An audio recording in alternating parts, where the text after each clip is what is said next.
I am Jane Tracy with the Orange County Library System, and we are here at the Washington Park Branch Library in Orlando, Florida, speaking with members of the community about their memories. It is Friday, February 17th, 2012. Would you please tell us your name and where you are from? My name is Johnnie Mickle, and I'm a retired teacher from the Orange County School System. I taught for 35 years. And what school did you? At Orange Center Elementary School and Rolling Hills Elementary School. And did you teach different levels? I taught second grade mostly, and I think I taught third grade for about maybe 5 years. But I'm basically a second grade teacher. I was. I'm retired now. And do you recall some memorable events from your many years of teaching?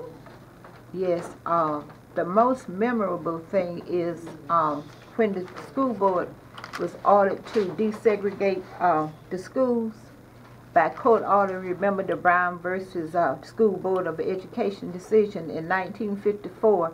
The school board of Orange County kept delaying integrating the schools, and so there was in I'm not sure the year, but anyway, they were ordered to integrate the schools. So consequently, the Orange County School Board came up with a plan to integrate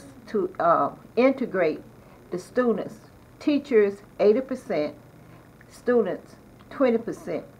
In order to do that, they had to put our names in a fishbowl. It was a long line. It was just a long line of pickle jars where all of the teachers, about 508 teachers, names were put in this jar, and they had to pull the names out of the jar, and then this is how you could find out where you were going to school. Let me back up. It was televised. We had to watch TV from 5 o'clock that afternoon to about 6 o'clock the next morning to find out which schools you were going to have to work to. There were 508 teachers that had to be transferred. 200 of us volunteered. I was one of the 200 that volunteered, but I still stood up thinking that they would call my name. So I consequently went to the school that I had volunteered for, and upon arriving at that school, I was told I had to go and sit in the teacher's lounge to wait for the principal. Okay, I remained there all day long. So, and you can imagine I was very upset. So I went back to my school that I had taught at the previous day, and my principal, who was Mr. Felton Johnson, carried me back to the school board and told them what had happened, the way I had been treated that day. Consequently, they told me to go back to Orange Center, which was great for me.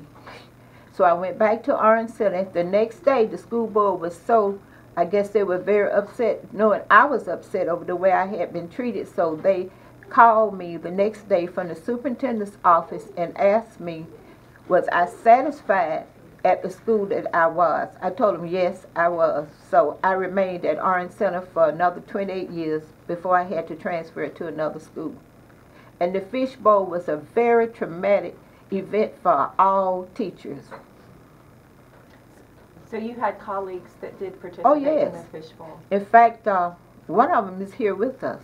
She'll be speaking later on. Most of my friends, our names were in the fishbowl. Because they volunteered? Or no, they didn't volunteer. The school had to be desegregated.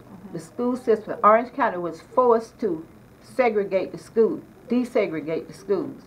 There were 508 teachers that were put into the fishbowl. 200 teachers had volunteered anyway, so their names were not called on the fishbowl. I stayed up all night long just knowing, but I just wanted to see what my friends were, concerned about my friends. Right. And everybody that I know was okay except for me. And I go to the school the next day, and that's the way I was treated all day. Right. So you said that the school called the next day to apologize. The superintendent, somebody from the superintendent's office, they did call me. apologized to me over and over and gave me a list of other schools that were available for me to teach in if I was not satisfied at staying at Orange Center. Of course I was. I lived right around the corner from Orange Center. I had been there. All of my plans, but I think we had to pack up our classrooms and then go somewhere else, and we didn't know where we were going. It sounds like you had a good relationship with your principal too. Oh, very good, very good. good. He stood up for you, didn't he? Yes, very good. Was he at that school very long? Yeah, Mr. Johnson was at that school. In fact, they have named the auditorium and the building Felton A. Johnson. He's dead now, but he was over there, very strict disciplinarian. During that time, we could paddle children, and he really enforced. He was very, very strict. Do you mind if I ask when you retired? I retired 2001. So I mean, it's a great school, Orange Center today. So it hasn't even been that long since you've been retired. Oh, I didn't retire from Orange Center. Oh, I went through another ordeal at Orange Center. I ended up at Rolling Hills Elementary School in Pine Hills. I taught there for 8 years, and there I retired. I retired from that school. And that was second or third grade? Second grade. So you've stayed in the area for your educational career? Entire career. That's wonderful. And do you also have family, children? Oh yes, yourself? I have 2 children, Antoine and Nicole Mickle. Antoine graduated from Florida State University, and my daughter Nicole graduated from FAMU, where I graduated from. And did they go into education? No.